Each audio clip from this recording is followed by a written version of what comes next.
കർത്താവായ യേശുക്രിസ്തു നാമത്തിൽ നിങ്ങൾക്ക് ഏവർക്കും വന്ദനം ചൊല്ലുന്നു.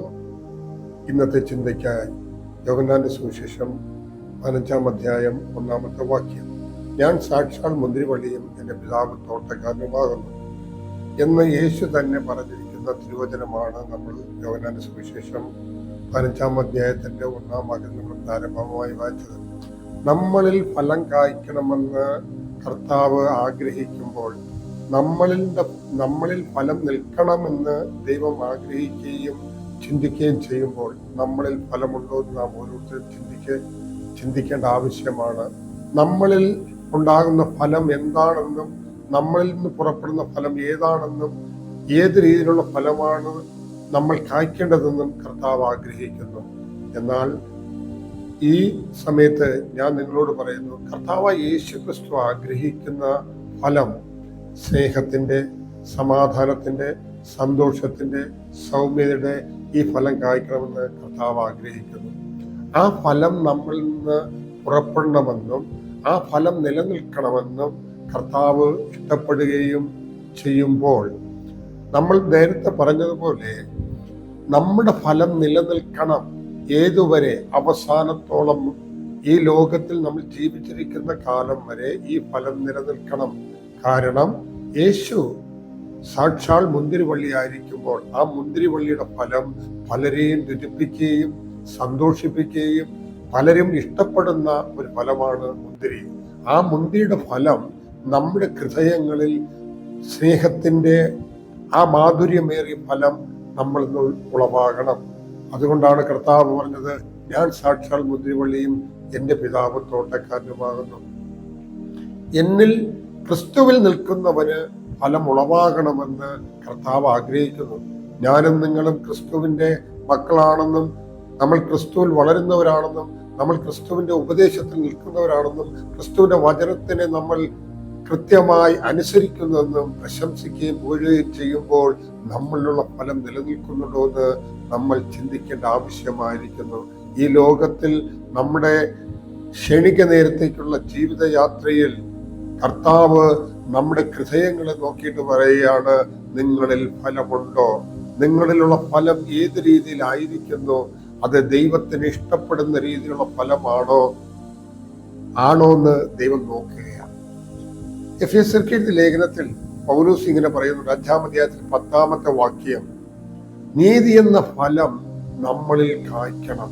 നീതി എന്ന ഫലം നമ്മളിൽ ഉളവാകണമെങ്കിൽ ക്രിസ്തു സകലത്തിലും നീതിയായിട്ട് മാത്രമാണ് ജീവിച്ചത്. കർത്താവ് നീതിക്ക് വേണ്ടിയിട്ടാണ് അവസാനം വരെ നിന്നത്.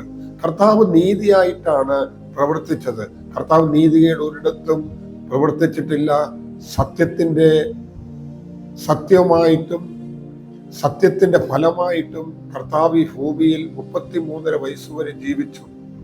ഈ 33.5 വയസ്സ് വരെ ജീവിക്കുന്ന കാലഘട്ടത്തിൽ കർത്താവിന്റെ 3.5 വർഷത്തെ പരസ്യ ശുശ്രൂഷകളെല്ലാം സൗമ്യതയും ആത്മയും വിനയവും തന്റെ ജീവിതത്തിൽ എല്ലാവർക്കും സാക്ഷ്യമായി നിർത്തിക്കൊണ്ടാണ് കർത്താവ് ഈ 3.5 വർഷവും തന്റെ ശുശ്രൂഷ ചെയ്തത്. എന്നാൽ ആ ക്രിസ്തുവിന്റെ ഫലം നമ്മളിൽ ഉളവാകണമെന്ന് കർത്താവ് ആഗ്രഹിക്കുമ്പോൾ ആ ഫലം നമ്മളിൽ നിലനിൽക്കണമെന്നും യേശു ആഗ്രഹിക്കുന്നു. നമ്മൾ പറയാറുണ്ട്, ഞാൻ യേശുവിന്റെ രക്തത്താൽ ശുദ്ധീകരണം പ്രാപിച്ച വ്യക്തിയാണ്, യേശുവിന്റെ സഭയുടെ മെമ്പറാണ്, യേശുവിന്റെ അവയവമാണെന്നൊക്കെ പറയുമ്പോഴും നമ്മളിൽ ക്രിസ്തുവിന്റെ ഫലം ഉളവാകുന്നുണ്ടോ? ആ നീതിയുടെ ഫലം നമ്മളിൽ ഉളവാകണമെന്ന് കർത്താവ് ആഗ്രഹിക്കുമ്പോൾ നമ്മൾ അതുകൊണ്ട് മത്തായി സുവിശേഷത്തിൽ കർത്താവ് പറഞ്ഞത്, നീതി നിമിത്തം ഉപദ്രവിക്കുന്നവർ ഭാഗ്യവാന്മാർ. നീതിയുടെ ഫലം കായ്ക്കുന്ന ഒരു വ്യക്തിക്ക് അനേകം ഉപദ്രവങ്ങൾ വരും, അനേക കഷ്ടങ്ങൾ വരും, അനേകം പ്രശ്നങ്ങളിലൂടെ കടന്നു പോകേണ്ടി വരും. അവനിൽ നീതിയുടെ ഫലം നിലനിൽക്കുന്നതുകൊണ്ട് ഈ പ്രശ്നങ്ങളെല്ലാം അവൻ നീതിയുടെ ഫലത്തിലൂടെ അവൻ അഭിമുഖീകരിക്കുകയും ധരണം ചെയ്യുവാൻ കർത്താവ് സഹായിക്കും. കാരണം എന്തെന്ന് ചോദിച്ചാൽ, ക്രിസ്തു നമുക്കെല്ലാവർക്കും മാതൃകയായി തന്നിരിക്കുന്ന ഒരു വ്യക്തിയാണ്. ഏത് കാര്യത്തിലും ക്രിസ്തുവിനെ നമ്മൾ മുമ്പിൽ നിർത്തിയാൽ താൻ കാണിച്ചെന്ന മാതൃകയാണ് നമ്മുടെ ജീവിതത്തിൽ ഉരുവാകേണ്ടത്, വെളിപ്പെടേണ്ടത്. ക്രിസ്തുവിന്റെ ആ സത്യം നമ്മൾ ചൂണ്ടിക്കാണിക്കുന്ന ക്രിസ്തുവിന്റെ പത്രങ്ങളാണ്. ആ മധുരിക്കുന്ന ഫലം നമ്മളിൽ ഉളവാകണമെങ്കിൽ, ആ സ്നേഹത്തിന്റെ ഫലം നമ്മളിൽ ഉളവാകണമെങ്കിൽ നമ്മൾ ക്രിസ്തുവിന്റെ സേനാധിപതിയായി, അംബാസഡറായി, നമ്മൾ ക്രിസ്തുവിന്റെ വാർത്താ മാധ്യമങ്ങളിലേക്ക് നമ്മൾ ആയിരിക്കുന്നു. ഈ സമൂഹത്തിൽ നമ്മൾ ജീവിക്കുമ്പോൾ, ഈ ലോകത്തിൽ നമ്മൾ ജീവിക്കുമ്പോൾ, ഈ രാജ്യത്ത് നമ്മൾ ജീവിക്കുമ്പോൾ അനേകം പ്രതിസന്ധികളിലൂടെ കടന്നു പോകേണ്ടതായിട്ടുള്ള കാര്യങ്ങളുണ്ട്. എന്നാൽ എന്നെ കേൾക്കുന്ന സഹോദരങ്ങളോട് പറയാനുള്ളത്, ക്രിസ്തു നമ്മളിൽ നിന്ന് ആഗ്രഹിക്കുന്ന ഫലം നീതിയുടെ ഫലമാണ്, സമാധാനത്തിന്റെ ഫലമാണ്, സന്തോഷത്തിന്റെ ഫലമാണ്, പരസ്പരം ഐക്യതയുടെ ഫലമാണ്, കൂട്ടായ്മയുടെ ഫലമാണ്. ഈ ഫലം നമ്മളിൽ ഉളവാകണമെന്ന് കർത്താവ് ആഗ്രഹിക്കുകയും ചിന്തിക്കുകയും ചെയ്യുമ്പോൾ ഇന്ന് ഈ സമയത്ത് നിങ്ങളോട് പറയുവാനുള്ളത്, നമ്മൾ ക്രിസ്തുവിന്റെ ഫലം കായ്ക്കുന്നവരായിരിക്കണം. അതുകൊണ്ടാണ് യോഹന്നാന്റെ സുവിശേഷം 15-ാം അധ്യായത്തിന്റെ പ്രാരംഭ വാക്യത്തിന് കർത്താവ്, ഞാൻ സാക്ഷാൽ മുന്തിരിവള്ളിയും എൻ്റെ പിതാവ് തോട്ടക്കാരനുമാകുന്നു. നമ്മളുടെ ഫലം അവസാനത്തോളം നിലനിൽക്കണം. ഏതൊക്കെ കഷ്ടതയുടെ കയ്പ് നീര് കുടിക്കേണ്ടി വന്നാലും നമ്മൾ ക്രിസ്തുവിന്റെ ഫലമായി നിലനിൽക്കണമെന്ന് കർത്താവ് ആഗ്രഹിക്കുന്നു. പിശാചിന്റെ ഉപദ്രവങ്ങൾ വരാം, പിശാചിന്റെ പല തന്ത്രങ്ങൾ നമ്മൾ പോരാടിയെന്ന് വരാം. പക്ഷേ ക്രിസ്തുവിന്റെ ഫലം നമ്മളെപ്പോഴും ഒരു പുതിയ വ്യക്തിത്വത്തിന്റെ ഉടമയായി മാറും.